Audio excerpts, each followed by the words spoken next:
You ask Tiger to calculate. This deals with linear inequalities with one unknown. The final result is m smaller than 46. Let's solve it step by step. Swap sides.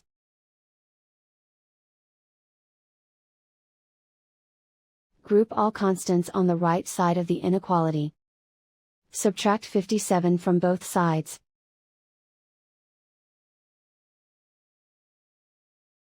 Group like terms.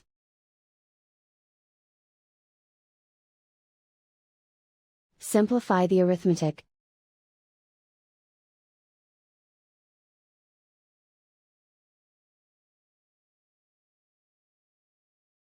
Convert the p into a positive number. Multiply both sides by -1. Whenever you multiply or divide by a negative, reverse the inequality sign.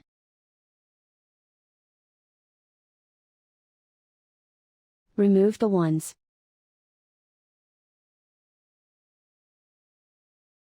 Simplify the arithmetic.